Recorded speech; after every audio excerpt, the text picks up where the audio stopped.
What's yours is mine!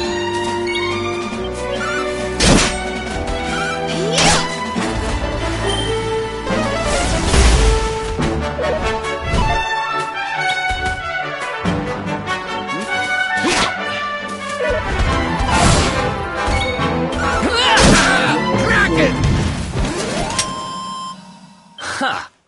Easy!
crystal kingdom of Sniffleheim, home to the famous Blue Orb. It's a fair wee while since I've visited, but it warms my heart to be back. That must be about the only thing that is warm around here. Let's hurry up and get inside before we all freeze to death.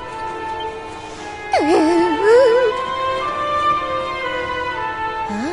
What's this? What the? The gates are covered in ice. Look, they're frozen shut.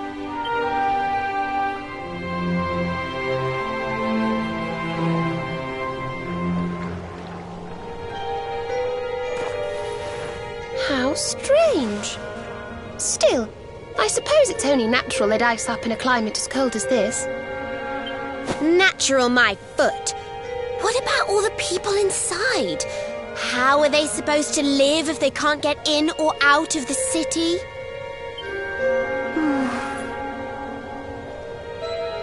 You've a point there, lassie. They've always made sure to keep the main gate free of frost, even in the dead of winter. So, what are we supposed to do? There's an orb in there we need to get to. Well, if we can't go in through the front door, we'll just have to head round the back.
Who would have thought a place like this would be hidden away at the top of that mountain trail? It's breathtaking. Oh, stop it, you. You're making me blush. Although, I suppose the old hometown is pretty amazing. Wait, you mean this is... It is indeed. Welcome to Arborea, home of the Keepers, the ones who watch over the world from beneath Yggdrasil's branches, and of Veronica and I. I always thought it was a little bit, well, dull. But it's good to be back. The altar in the vision we saw appeared to be in the highest part of the First Forest, which lies just beyond the village. But we should stop off in Arborea before we head up there. Everyone will be ever so pleased when they find out the luminary has come to visit.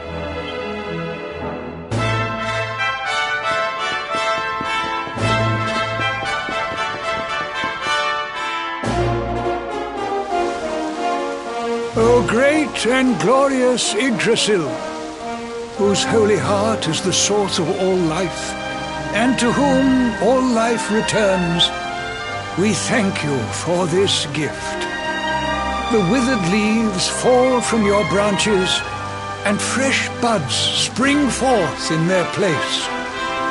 One life ends, and another begins. O mighty Mother Yggdrasil, we pray that you will bless this new bud, this child of Arborea. May he grow into a leaf worthy of your benevolent boughs.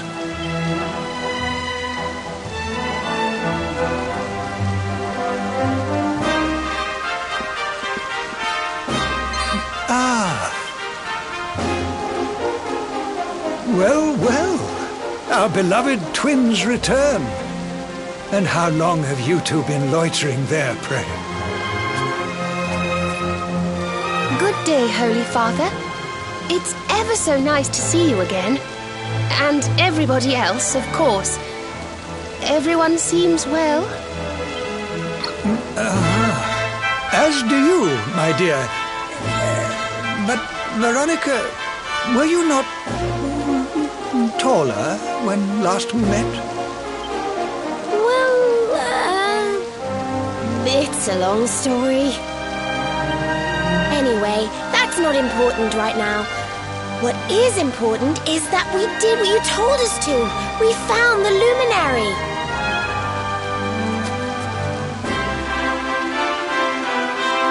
The luminary. Can it really be? Ah, what a blessed day this is! Not only do we welcome a new life into the village, but the luminary also. I am Benedictus, High Priest of Arborea, and I have waited my whole life for this moment. Holy Father, on our travels we learned of a grave threat to this world. A being of pure evil who plots to throw all Erdrea into turmoil.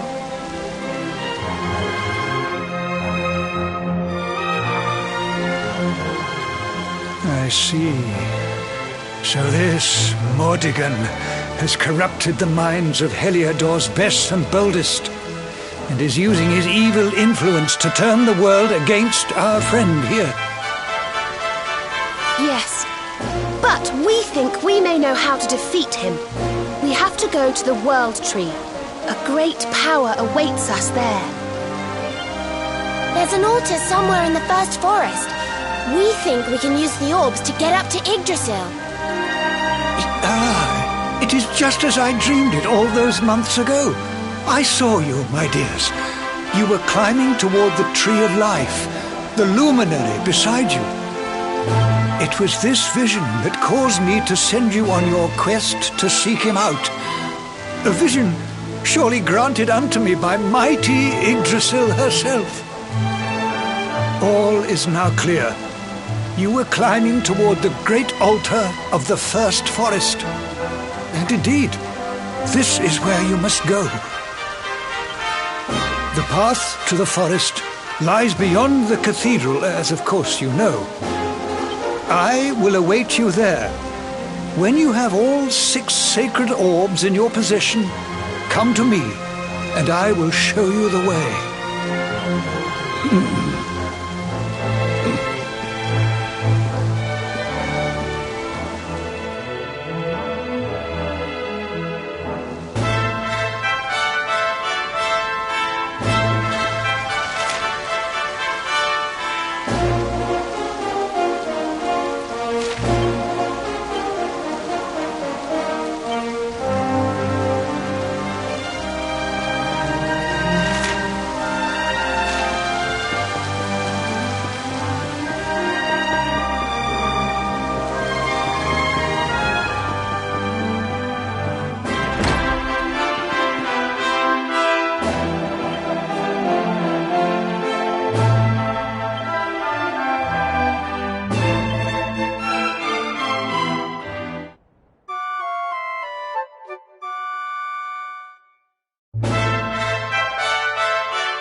What's going on?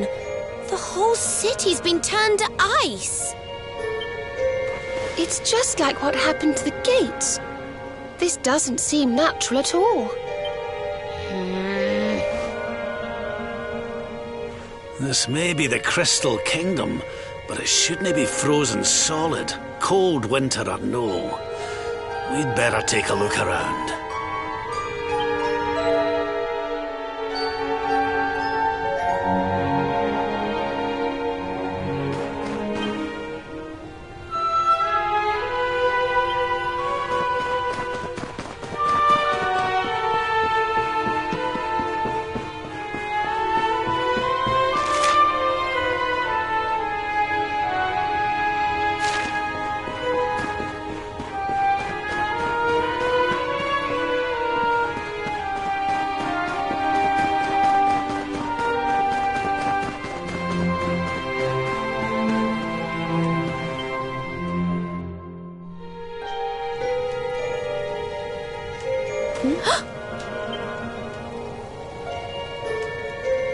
Oh, I'm sorry. You gave me a fright. I hadn't expected to see travelers in town. Finally, someone who hasn't been turned into a block of ice. Can you tell us what happened here? Well, it all began 3 months ago. It was a bright, sunny day, just like any other, when suddenly a strange shadow filled the sky. It was a witch. A witch? My goodness! That sounds like something from a fairy tale. Just so. She chanted an ancient incantation, and just like that, the town was engulfed in a ferocious snowstorm. The wind took my breath clean away, and before I knew it, I had fainted. And when I awoke, all was frozen. I was the only one spared. She must be a pretty powerful witch to freeze this whole city with a single spell. I wish I could help, but all this ice is more than my magic can melt. By the way, Missy, that symbol in your shawl, is that not... Oh, forgive me. I haven't introduced myself yet, have I? I am Frisabel, Queen of Sniffleheim. You're the queen? So, does that mean the old king is... I'm afraid so. My father passed away last year. Oh, I've only been in charge these few months, and just look at my kingdom. Whatever am I going to do? It looks like Sniffleheim's in a bit of a sticky situation. I suppose now isn't a good time to ask about the orb. An orb? What kind of orb? Why, the big blue ball that's been handed down in your family for generations, lassie. And truth be told, we need to borrow it. Oh, of course. You would be welcome to borrow it, but I'm afraid it is locked up tight inside the castle, which is locked up tight inside the ice. Well, that's just perfect. So if we don't find a way to melt that ice, we'll never get our hands on the orb. Maybe if we got rid of that wicked witch, it might break her spell. I thought just the same thing. Why, only a few days ago, a band of soldiers from a faraway land came here to investigate what was happening. I sent them out to try and find the witch and fight her, but I haven't seen them since. Well, we can't very well leave them out in the cold. Let's go and give those soldiers a hand and bring spring back to Sniffleheim, shall we? Oh, thank you, thank you. The Wicked Witch dwells in the Hexwood, a haunted forest far to the north of the Sneerfelt steppe. Be very, very wary, for the witch does not live in the woods alone. She keeps a fierce, magical beast to guard against intruders. Aye, we'll be sure to keep an eye out. Thanks for the warning, lassie. Right, come on, boys and girls. Let's head over to the Hexwood.